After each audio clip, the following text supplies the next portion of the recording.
Bismillahirrahmanirrahim. Assalamualaikum warahmatullahi wabarakatuh. Alhamdulillah wassalatu wassalamu ala Rasulillah wa ala alihi wa sahbihi wa man tabi'ahu wa mawalah. Saudaraku yang dimuliakan Allah Subhanahu wa taala. Dalam sebuah ungkapan Rasulullah sallallahu alaihi wasallam, beliau nyatakan, "Innama bu'itstu liutammima makarimal akhlak." Aku diutus untuk menyempurnakan akhlak. Kenapa digunakan kata menyempurnakan? Karena sebenarnya akhlak yang baik itu adalah fitrah, bawaan, naluri manusia untuk berbagi, untuk malu memperlihatkan aurat, untuk saling tolong menolong. Andai na'udzubillah tidak datang agama Islam ke negeri ini, ke bumi ini, nenek moyang kita sudah berakhlak, memberi dengan tangan kanan, memperhatikan yang muda, menghormati yang tua. Itu sudah ajaran, tradisi kita. Tapi kemudian ketika datang agama Islam ke negeri ini, maka dia menyempurnakan akhlak itu dengan tauhid. Dari menyembah batu, menyembah kayu, menyembah lembu, menyembah hantu, kepada menyembah Allah Subhanahu wa ta'ala. Oleh sebab itu ketika Islam datang, sejalan dengan adat istiadat. Nenek moyang kita sudah memakai baju panjang menutup aurat, hanya tinggal sedikit saja, tinggal menutup kepala. Bahkan sebagian kepala itu pun sudah tertutup.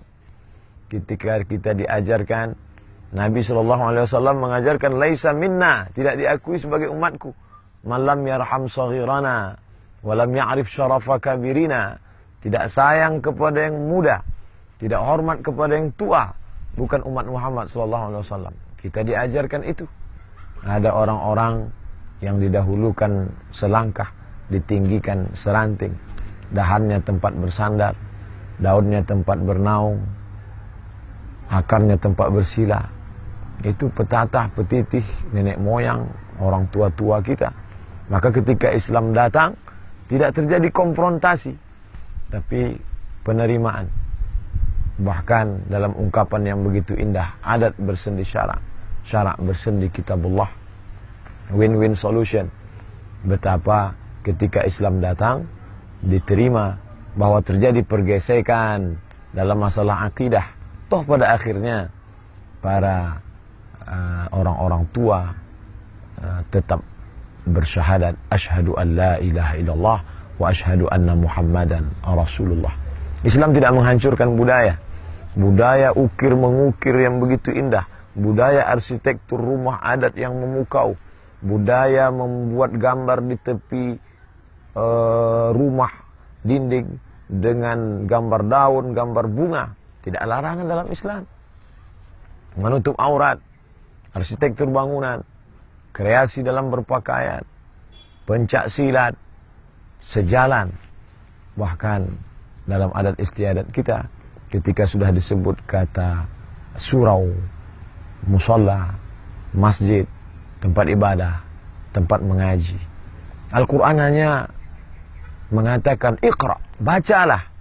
Hadis Nabi mengatakan iqra'ul Quran, bacalah Al-Quran, fa innahu ya'ti yaumal qiyamah, Quran akan datang pada hari kiamat, syafi'an li ashabi, memberikan syafaat kepada orang yang membacanya.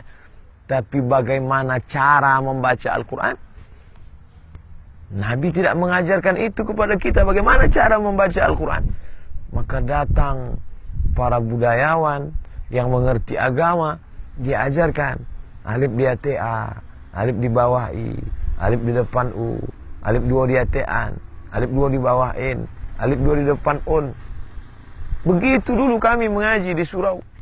Sebelum cara membaca Quran datang kepada anak-anak kita dengan metode yang baru, a, ba, batata, bataba, batasa, basaba. Cara lama itu adalah kombinasi antara adat tradisi yang menghasilkan hasil yang luar biasa. Sejalan kembali ke surau, menghidupkan kembali masjid. Anak-anak masih terbayang dalam pikiran pelupuk mata Bagaimana anak-anak menjelang matahari tenggelam datang membawa obor, membawa suluh sampai ke tempat mengaji, suara hiruk pikuk dalam keadaan mengaji. Di sana mereka mengaji, fabi ayyi ala'i rabbikuma tukadziban, yang ini menghafal amma yatasaalun 'anil naba'il azim, berseloroh, bersenda gurau, bercanda sampai waktu isya, berebut mengambil air, berwudu. Kemana bayangan gambaran fenomena itu sekarang? Hilang, ditelan oleh internet, ditelan oleh kecanggihan zaman. Ingat, kecanggihan zaman ini, kemajuan teknologi ini adalah pisau. Dia alat. Pisau ketika kita pakai untuk memotong sayur, memotong kambing, dia bermanfaat. Tapi ketika pisau itu kita pakai memotong urat nadi kita, memotong leher kita, maka kita akan habis dipotong. Islam tidak menghilangkan budaya selama tidak bertentangan dengan Al-Quran dan Sunnah. Al-aslu fil asya al-ibahah. Hukum asal dari segala sesuatu adalah boleh. Boleh membuat rumah dengan adat istiadat, boleh memakai pakaian, boleh berpantun, bahkan dalam kata-kata mutiara, pantun-pantun yang indah. Itu menyentuh hati, menggugah perasaan. Sampai-sampai Nabi mengatakan, inna minal bayani la sihra. Sesungguhnya dalam kata-kata yang penuh dengan bayan itu sihra, seperti sihir yang bisa memukau. Betapa indahnya kata-kata, sajak-sajak, syair-syair yang diungkapkan oleh Tuan Buya Haji Abdul Malik Karim Amrullah dalam puisinya, dalam novelnya yang membuat orang hanyut tapi tetap bernafaskan agama. Dalam satu hembusan nafasnya ada budaya dan agama. Begitulah indahnya Islam masuk ke negeri ini.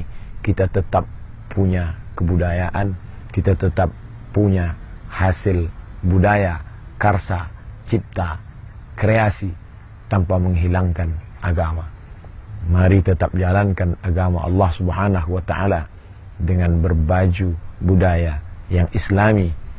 Dengan itu dapatlah kita keselamatkan negeri ini sehingga akan menjadi baldatun thayyibatun wa rabbun ghafur.